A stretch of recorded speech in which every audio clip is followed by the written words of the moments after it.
Big meaning of life, problems, questions, and issues. We are casting our line out into the deep waters to catch the big fish today, folks. This is a continuation of last week's video, but I don't want to start off too heavy, so I'm going to give you a joke. This is the first joke I ever learned. I got it from Highlights magazine, so all you Gen X oldies out there, you know what Highlights magazine is. Okay, so there's a big moron and a little moron on a cliff. The big moron fell off. Why didn't the little moron fall off? 'Cause he was a little more on.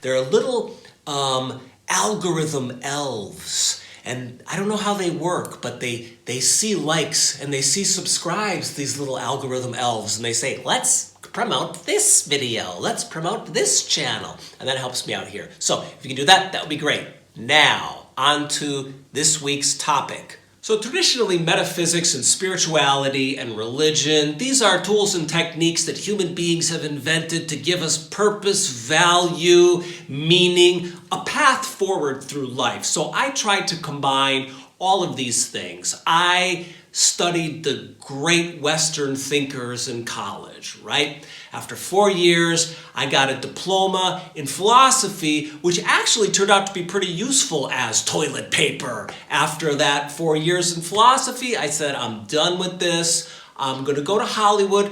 I'm going to become a filmmaker. I'm going to turn to the path of art.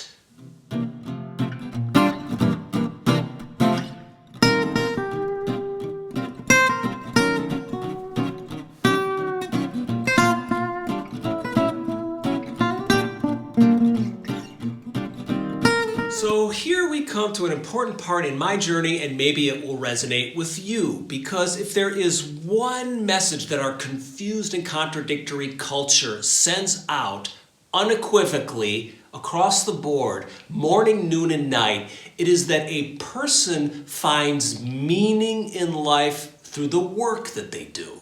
But it's not just your job, it's your career. But it's not just your career, it's a calling. But it's not just a calling, it's your bliss. Find your bliss, Joseph Campbell told us. Find your bliss. It's probably on a Starbucks mug somewhere. If there is an altar at which neoliberal, post-capitalist, globalist, secular-ish, Protestant work ethic-ish America worships at, it is the altar of success. We are taught from the day we are born that the purpose in life is to find what you love to do and then pursue that passion and make a killing at it. This ideology is perfectly encapsulated in a quote by Steve Jobs, founder of Apple, which is a product I love and use. Don't attack me, Mac users.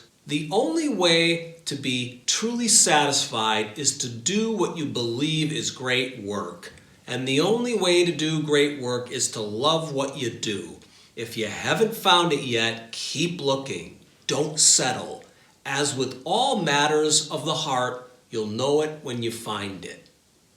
Let's pick this quote apart. Let's deconstruct Steve.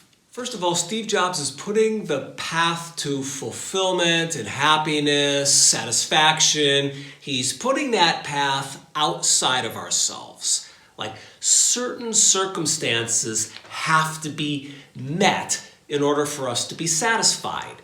We have to find great work somewhere out there in the world. Great work must be found. If we haven't found it yet, we have to keep searching. We cannot settle, because this is the one thing that will bring us, as he says, true satisfaction. And that one thing is out there somewhere. Great work. A point of view that puts fulfillment or satisfaction or the path, the point of life out there, outside of yourself, That point of view ultimately leads to fear, confusion, and suffering because we can't control what goes on out there.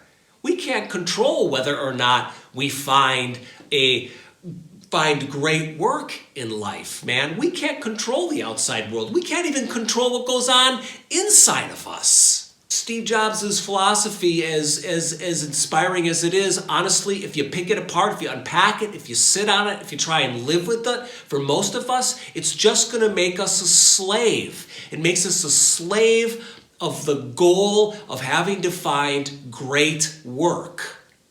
And any guiding idea that makes us a slave is not appropriate for what we're trying to do here, finding a path forward through life. Secondly, is the statement even really true? Can you only be satisfied doing great work? I mean, I took a great run yesterday morning. I was lying in bed and I was like, the last thing I want to do is get up. And then I thought, bitch, not only are you going to get up, you're going to take a run in the freezing cold, which I did. And I cut through Potter Park, and this beautiful part where there's a gravel road and there's a clear field and a forest in front of me, and the sun was just rising.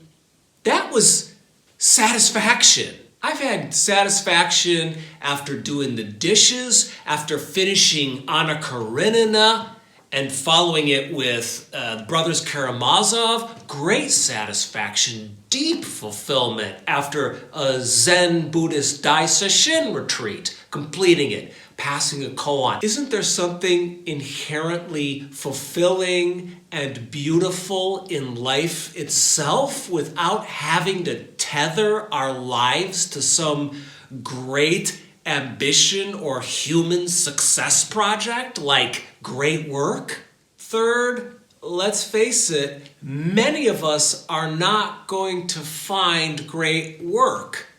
Like, that's just a fact. Arguably, there ain't enough great work going around. I read this article about this family in India that's an untouchable. They're in the lowest caste, the lowest class, and their job is to crawl around up to their knees in human sewage, cleaning out sewers in India. But just because you don't find great work, does that mean you don't get to lead a great life? Now we're getting somewhere. Now we're getting at the ideology that I talked about, worshiping at the altar of success, right? It's an ideology that serves a few people who rise to the top to do great work.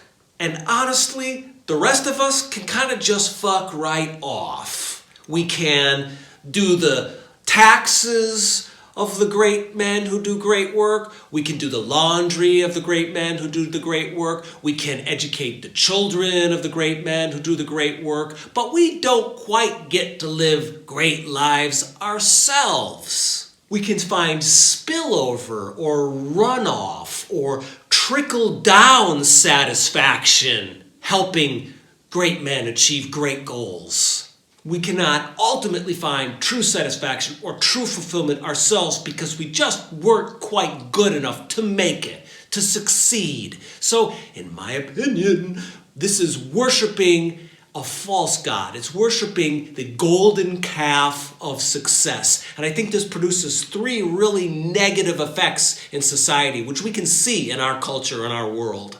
Massive inequality, deep and dangerous resentments, and overall it has a host of physical, psychological, mental, and spiritual ailments because most of society is not living up to the main value that that society holds, which is success. Boo. I just want to say for the record that I just started my sweater on fire, leaning against a lamp. I'm putting my life on the line for you here. And back here, I started it on fire.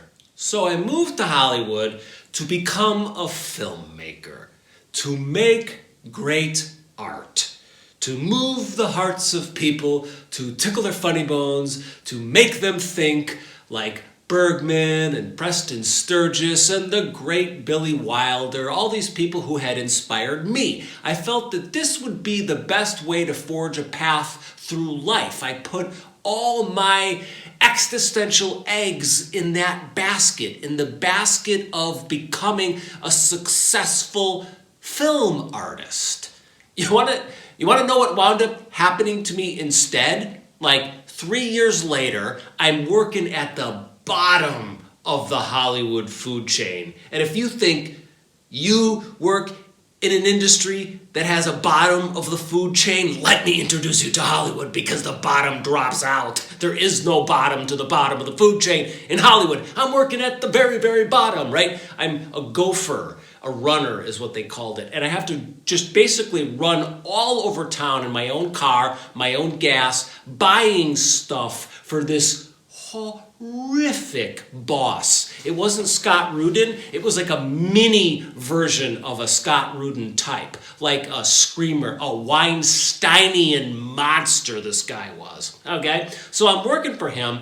And one day he calls me in his office. He's like, I need you to go to this location and I need you to pick up a can of film for me. All right? It's very important, and just get that film. You don't have to look inside. Don't deal with it. Just get the can of film, bring it back to me. So I go to this apartment complex. So I go there, and it's like a skeezy apartment, a skeezy dude. He hands me the canister of film. I take it out to my car. I'm driving along. At one point, I stop at the stoplight. I'm like, I need to see what's in this canister of film. Open it up, freaking cocaine.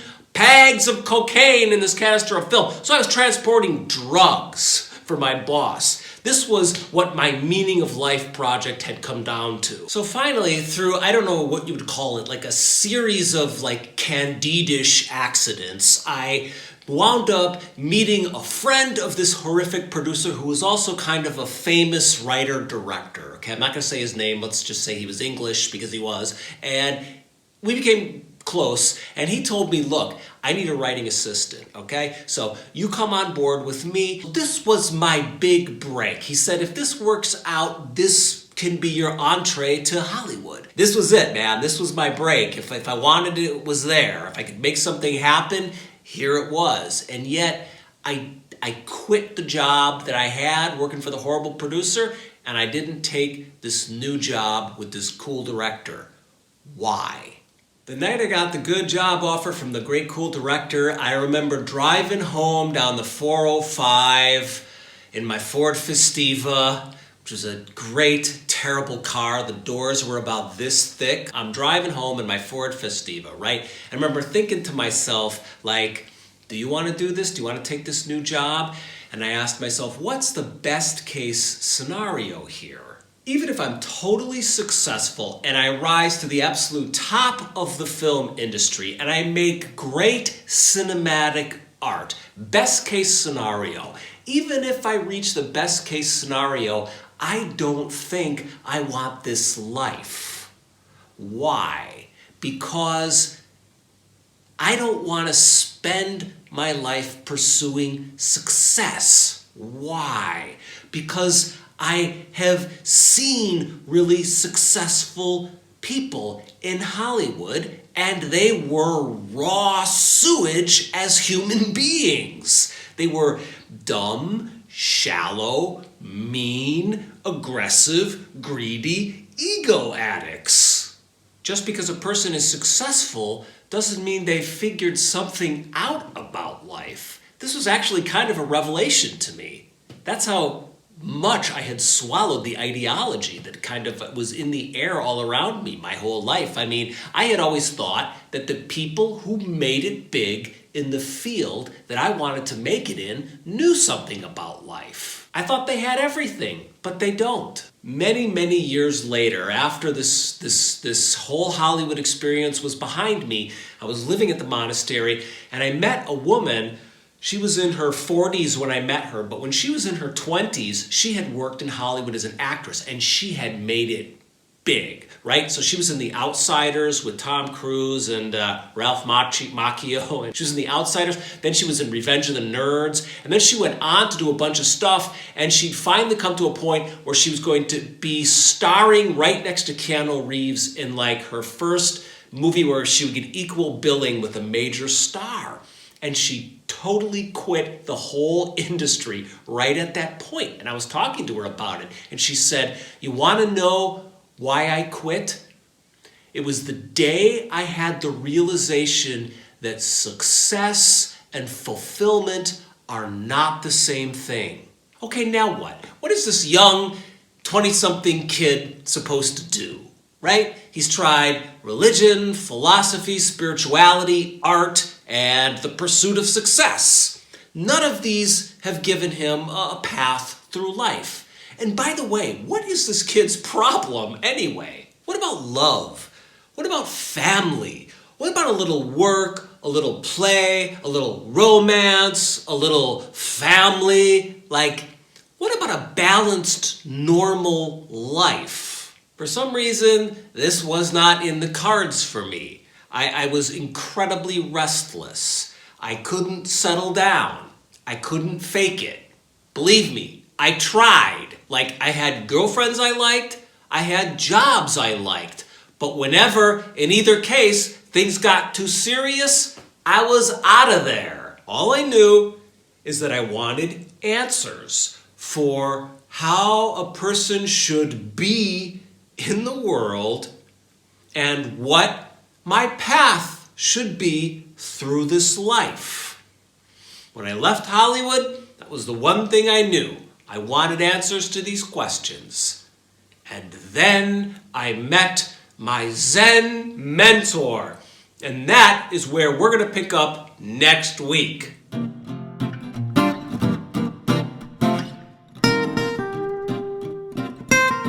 Friends, Romans, and countrymen, if you like these videos and you want to support what I do for here, I offer all this stuff for free, but in the description for the video, I've got a PayPal link if you want to make a donation my way. That would be appreciated. I also have a link to my Patreon page where I've got a bunch of essays up. We're doing, every other week, we're doing an hour-long sit now on Sundays, and there's blog posts, different videos and stuff. So, like I said, I offer this stuff for free, but if you want to support me, you can go to PayPal or Patreon. Choose, friends. See you next time.